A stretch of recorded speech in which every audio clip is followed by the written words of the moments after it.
Здравейте! В това видео ще ви разкажа до какво заключение стигнах. Дълго време си мислех, че само когато снимам ще се получат нещата. От една страна да, но от друга е чиста заблуда. Или по-скоро не исках да го приемам, защото не си давах сметка, че един артист трябва много повече да вложи като енергия и работа, за да може да бъде поне малко забелязан. Затова реших да създам личен бранд, който се казва Кузманов фотографии. Кузманов, защото ми харесва как звучи фамилията ми, и Кузманов по очевидни причини.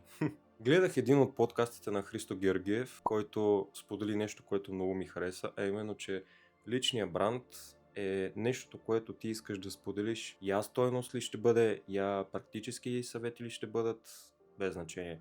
Но трябва да го повтаряш постоянно това нещо, защото това е твоят личен бранд. Той в подкаста също така сподели за един наш общ любим влогър, който всъщност е бащата на влогърите, а именно Кейси Найстат, който дори наскоро беше публикувал един клип за едно дете, което е с целебрална парализа, казва се Логан. И това момче в интерес на истината ми направи много силно впечатление, че той дори въпреки с целебралната парализа не се отказваше и продължаваше, дори участваше в маратони, дори избяга доста мили и успя, имаше проблем, чисто физиологически, но в крайна сметка той успя. И това ме накара да се замисля, че не трябва и аз да се отказвам въпреки пречките, които имам, а именно пред камерата, защото зад камерата мога да кажа, че нямам никакви притеснения. Но пред камерата имам доста сериозни притеснения, защото искам да звуча добре, защото искам да звуча адекватно, не искам да съм палячо или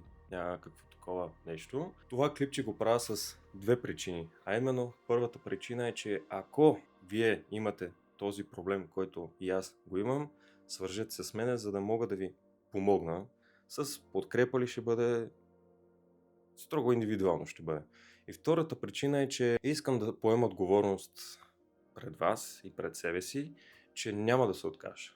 Няма да се откажа и ще продължавам да ги правя тези клипчета, за да мога да ставам по-добър и по-добър. Както искам и вие по един или друг начин да виждате моето развитие. Едно от най-хубавите неща в фотографията е, че ти създава ситуации, в които се предизвикваш постоянно и виждаш кои са ти слабите и кои са ти силните страни.